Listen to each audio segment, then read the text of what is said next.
রাঙ্গুনিয়া। আজকে থেকে রাঙ্গুনিয়াতে আমরা এক ঐক্যবদ্ধভাবে এখানে যদি কোনো কেউ আমাদের মধ্যে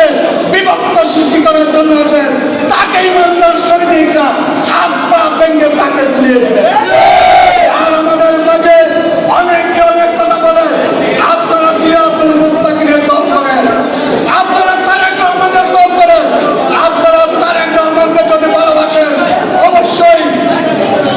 তাদের শিশের প্রতীককে অবশ্যই আপনারা ভোট দিবেন, সংসদে পাঠাবেন বেগম খালেদা জিয়াকে সুস্থ রাখার জন্য। এবং আজকে আমাদের নেতা তারেক রহমানকে বাংলাদেশের প্রধানমন্ত্রী হিসেবে বানানোর জন্য